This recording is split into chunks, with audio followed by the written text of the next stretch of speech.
pessoal, a gente vai estar vendo aqui dentro do PHP a estrutura de controle e repetição. Então, a gente vai retomar um pouco o if e o switch, que é o que a gente estava fazendo em sala de aula, para depois ver as estruturas de repetição.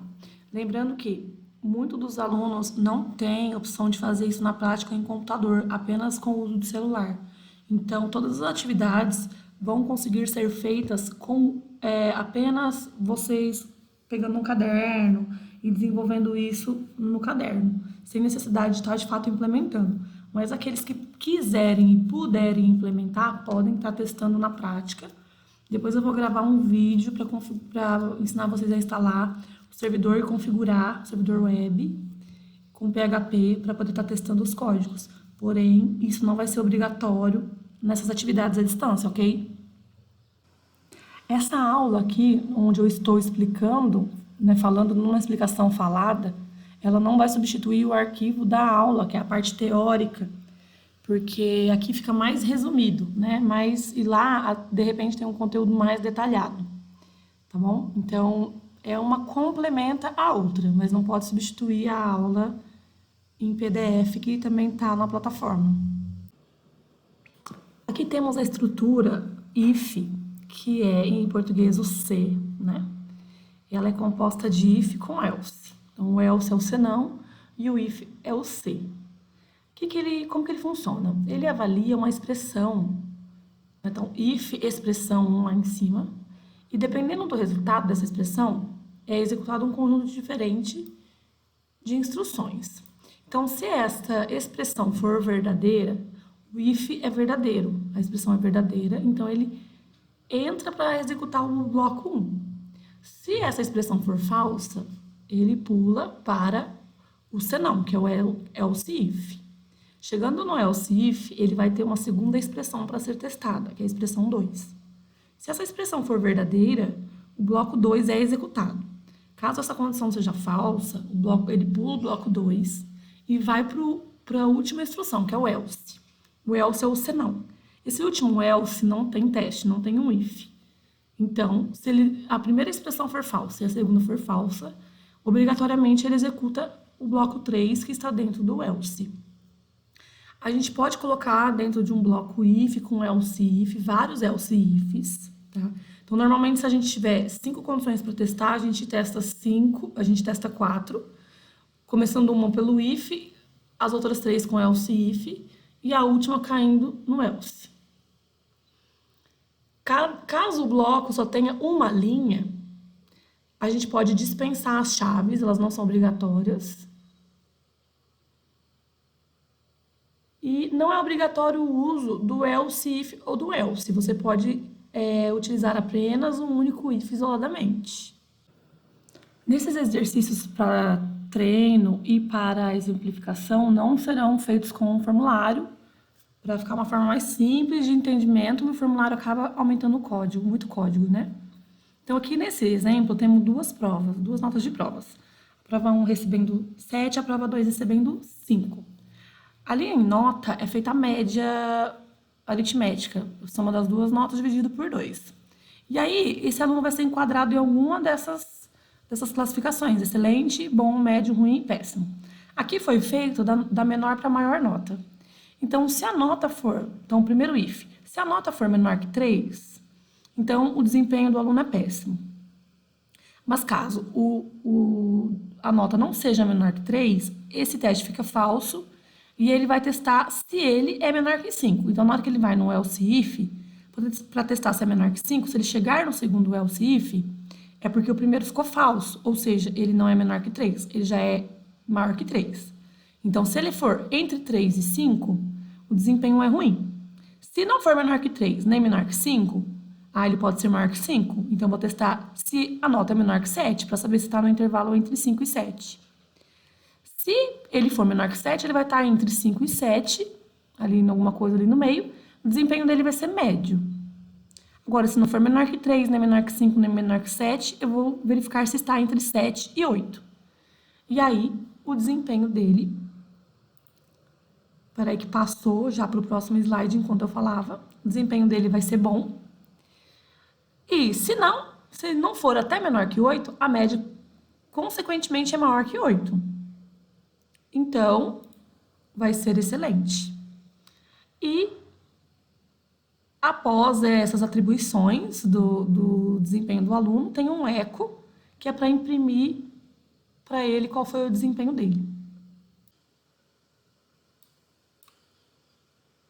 Aqui temos a estrutura de decisão switch, que é a estrutura que a gente estava vendo na sala de aula antes da gente parar as aulas, né? Então, o switch, ela é uma sintaxe mais clara, mais arrumadinha, né, do que o if. Porém, ele é parecido, porque tanto o if quanto o switch avaliam o valor de uma expressão para escolher o que vai ser executado. Só que no if, a gente pode usar os operadores relacionais de menor, menor igual, maior, maior igual, lá no if. E no switch não, no switch ele já testa mais uma igualdade, ele vai procurar uma informação dentro de uma variável. Então a gente vai utilizar quando se tem a mesma variável com valores diferentes para ser avaliado, já que se usa basicamente a igualdade e o if usa uma condição, que nem eu acabei de citar. Então ali a gente tem um switch, aí tem um operador, que normalmente é uma variável, né? E tem os casos, que são o case. Então, ele vai testar os casos. Se caso seja um valor 1, ou um valor, uma constante lá, 10, 11, 12, ele vai executar os comandos e encontra um comando break. Por quê? Se não houver esse comando break, o switch vai entrando todos os casos um por um. Então, é necessário ter esse comando break. Caso não seja utilizado, o PHP continuará executando esse switch, um por um. Então, temos que colocar o break.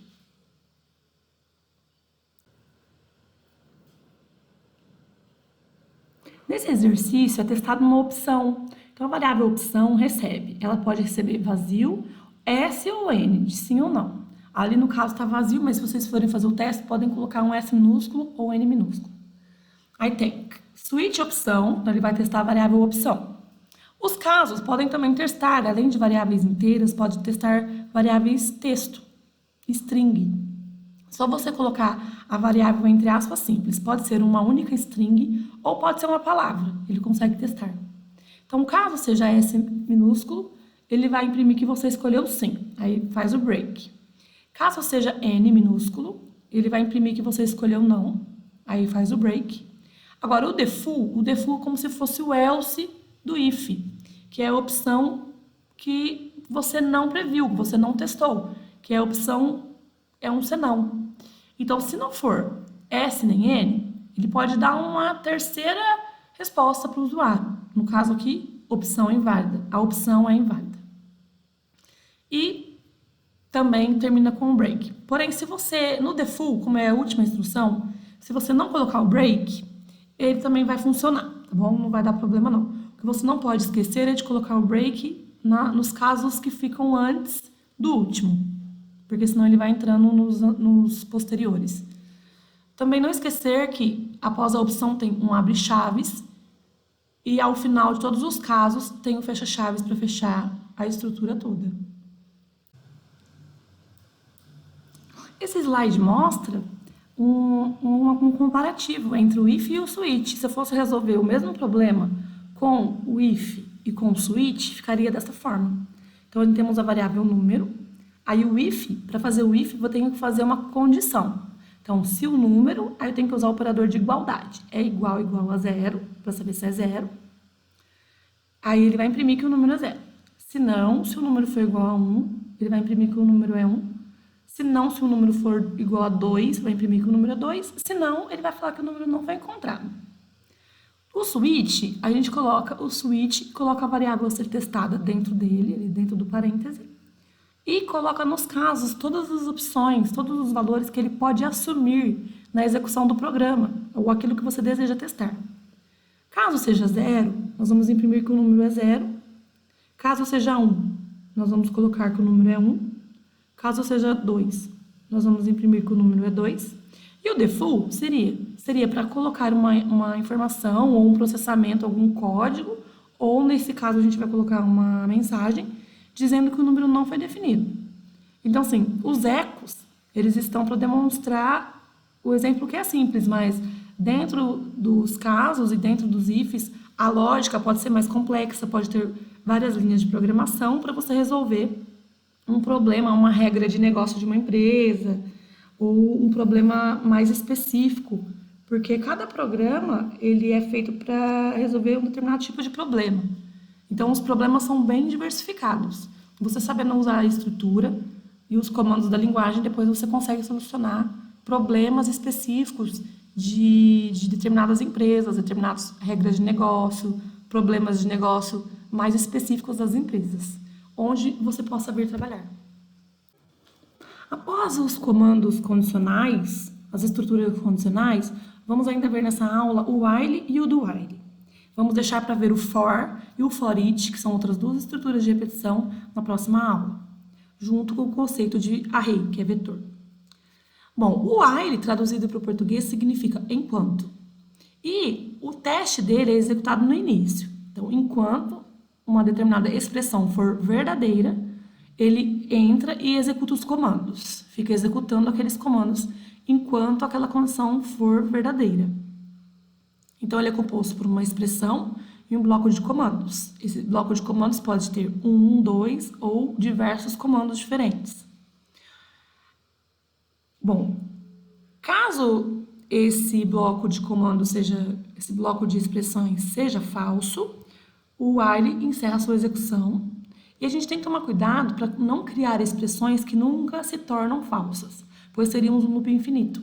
Então, a variável testada ali na expressão, ela deve ser atualizada dentro da estrutura de repetição, para que a gente não fique indefinidamente ali dentro e não saia mais. Então, vocês têm que, como programador, verificar se a variável testada na expressão, ela é atualizada dentro do código ali dos comandos. Neste exemplo do while, temos uma variável contadora recebendo 1 e temos o while fazendo um teste, que é o enquanto o contador for menor que 100, ele vai entrar para imprimir o valor deste contador. Tá? Então, ele vai imprimir 1, 2, 3, 4, até 100, gente, ele vai imprimir? Não, até 99, porque eu coloquei menor que 100. Então, menor que 100 é 99. Só que, repare que essa variável contador está sendo atualizada dentro do while. Ali, contador mais, ou seja, ele está aumentando de 1 em 1 este valor, está incrementando essa variável.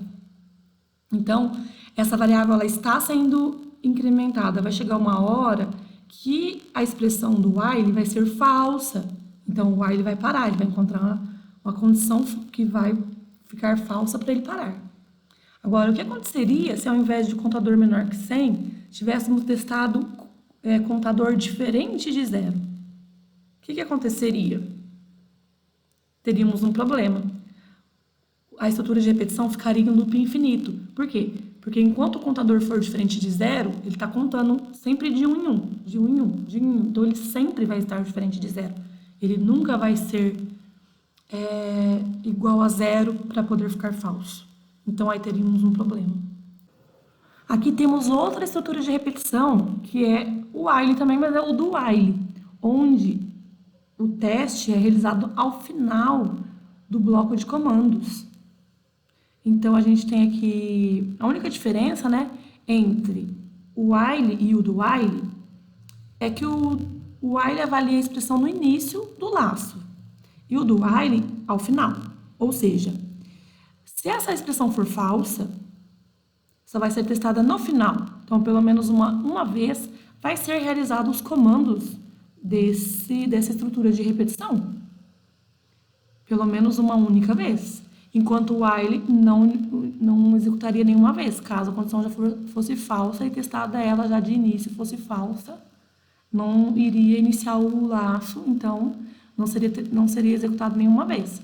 Agora, o do while executa pelo menos uma vez esses comandos que você colocou ali. No caso, o valor atual do contador é o número e ele está incrementando a variável contadora, número mais. E ele vai fazer até que o número seja menor que 15. Só tomem cuidado que neste caso aqui, após a expressão do while, temos que colocar um ponto e vírgula para finalizar.